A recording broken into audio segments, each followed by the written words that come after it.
जी, तो अब हम इस सीरीज़ को इस तरीके से आगे बढ़ा रहे हैं कि अब हम एक एक कॉन्टिनेंट्स के बारे में डिटेल्स में जाएंगे और उससे रिलेटेड जितने एमसीक्यूज़, जितनी इन्फॉर्मेशन के क्वेश्चंस बन सकते हैं उन सवालों के जवाब ढूंढेंगे। तो coming towards the very first continent जो एरिया वाइज भी सबसे बड़ा है और पॉपुलेशन वाइज भी सबसे बड़ा है, that is called our own Asia. तो एशिया में सबसे पहले आपसे ये सवाल पूछा जा सकता है कि सबसे बड़ा कॉन्टिनेंट एरिया वाइज कौन सा है? You know it's Asia. सबसे बड़ा पॉपुलेशन वाइज कौन सा कॉन्टिनेंट है? Again that is your own Asia. और इसको इस तरीके से भी याद कर लें क्योंकि सबसे पॉपुलस कंट्री सबसे बड़ी है चाइना और इंडिया सेकंड पे, वो दोनों एशिया में फॉल करती हैं, तो ज़ाहिर बात है पॉपुलेशन वाइज एशिया ही सबसे बड़ा होगा। तो अब तीसरा सवाल यही बनेगा कि which is the most populous country in Asia? You know that is China with more than 1.4 billion people, right. And उसके बाद फिर आपसे पूछा जाएगा कि which is the country which is the least populated country in Asian continent. ये सवाल repeatedly आया हुआ है और remember this, that is Maldives. और ये जो मालदीव्स है इसमें अराउंड 3.5 और 4 लाख की पॉपुलेशन टोटल होती है, तो it's the least populated country in the Asian region, right. फिर क्योंकि हम पाकिस्तान से रिलेटेड हैं तो पाकिस्तान से रिलेटेड सवाल पूछे जा सकते हैं और पूछे जाते हैं, तो उसमें ये कहा जाता है कि पाकिस्तान किस नंबर पे फॉल करता है among the populous country of the Asia. तो remember this, that is the 4th populous country in Asia, ठीक है।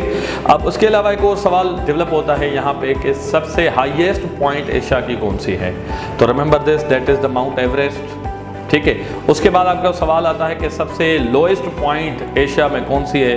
तो remember this, that is dead sea, वो जिसको हम कहते हैं lowest point of the Asia, और वो अर्थ की भी वैसे ही लोएस्ट है जैसे माउंट एवरेस्ट अर्थ की भी हाईएस्ट पॉइंट है। तो इसमें से 2 सवाल आपके कवर हो रहे होते हैं, highest point of the earth mount Everest और हाईएस्ट पॉइंट इन एशिया वो भी माउंट एवरेस्ट हो गई। इसी तरीके से लोएस्ट पॉइंट इन अर्थ तो वो भी आपका डेड सी है, अगर एशिया की बात करें तो वो भी डेड सी है क्योंकि एशिया में ही वो फॉल कर रहा होता है, ठीक। अब एक और सवाल जो एशिया से डेवलप हो रहा है वो ये है कि ट्रांस कॉन्टिनेंटल कंट्री जो एशिया में फॉल कर रही हो वो कौन सी है या कौन सी हैं? तो मैं आपको बताऊं पहले तो ट्रांस कॉन्टिनेंटल कंट्री होता क्या है। ट्रांस कॉन्टिनेंटल कंट्री उसको कहते हैं जो एक कॉन्टिनेंट से होकर दूसरे कॉन्टिनेंट तक जा पहुँचे, उसकी लैंड एरिया। तो ऐसे 2-3 कंट्रीज़ हैं जो आपके एशिया में फॉल करती हैं और वो ट्रांस कॉन्टिनेंटल हैं, जिसमें से सबसे पहले आपका आता है Russia, then it comes Kazakhstan and then it comes Turkey.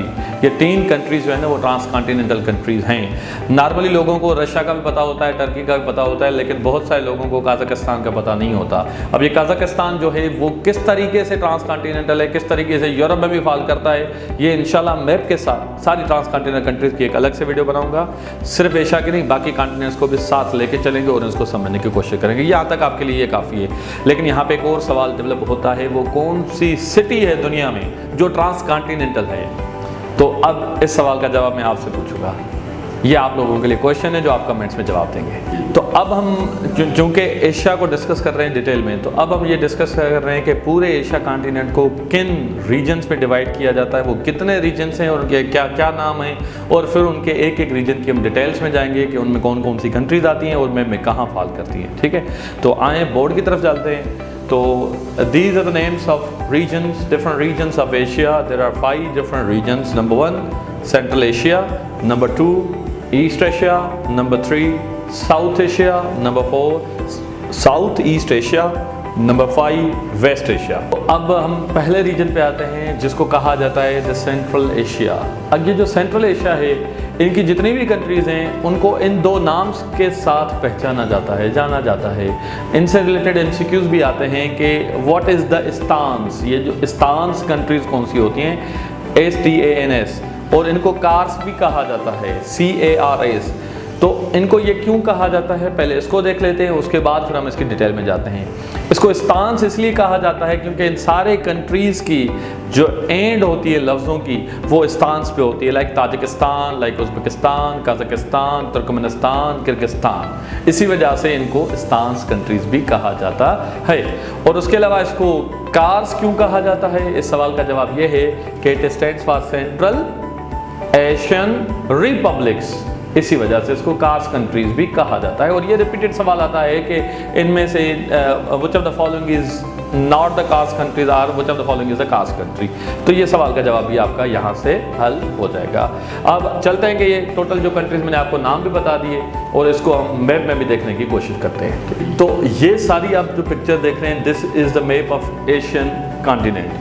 तो इसमें अगर आप देखें तो ये सारी कंट्रीज एशिया में आ रही होती हैं, लेकिन इसके बीच में यहाँ पे भी देखें ये टर्की आ रहा है आपका, ये सऊदी अरबिया, यहाँ जितना मिडिल ईस्ट वाला एरिया आ रहा होता है ये आ रहा है। लेकिन एक चीज़ नोट करें, यहाँ पे आपको कजाकिस्तान, उज़्बेकिस्तान, तुर्कमेनिस्तान, किर्गिस्तान, ये सारी जो कंट्रीज आ रही हैं, क्योंकि यहाँ पे भी एशिया आ रहा है, इसके राइट साइड पे भी, लेफ्ट साइड पे भी, तो ये बीच में आ रहे होते हैं, इसी वजह से इसको कहा जाता है सेंट्रल एशिया। अब ये जो सेंट्रल एशिया का जो मैप है, इसको मैं जूम करके आपको दिखा रहा हूँ एक और पिक्चर में जी। तो this is the map of central Asian. You can see these 5 important countries, Kazakhstan, Turkmenistan, Uzbekistan, Kyrgyzstan and Tajikistan. ये 5 सेंट्रल एशियन कंट्रीज़ कहलाती हैं। और अब चूंकि आप लोगों को बहुत सारी चीज़ें याद करनी होती हैं, बल्क ऑफ इंफॉर्मेशन होती है, तो चीज़ें याद कैसे रहें उसके लिए मैं कोशिश यही करूँगा कि बीच बीच में आपको मेमोरी एड्स भी देता चलूँ। अब मसला ये है कि देखें, आपको बहुत सारी चीज़ें याद करने के लिए होती हैं, there is a bulk of information.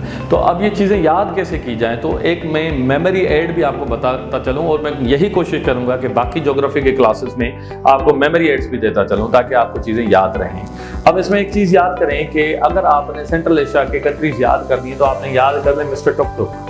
अब ये मिस्टर टुक टुक क्या है? टी फॉर, आप रिमेंबर दिस, कि T for Turkmenistan, U for Uzbekistan, K for Kyrgyzstan and then comes T, तो टी फॉर ताजिकिस्तान और के फॉर कजाकिस्तान। तो ये 5 कंट्रीज आपको इस तरीके से याद हो सकती हैं, जिसको हम स्टांस भी कहते हैं और आपको कास्ट भी कहते हैं। That's it for the Central Asia. Then we will move to another Asian reason.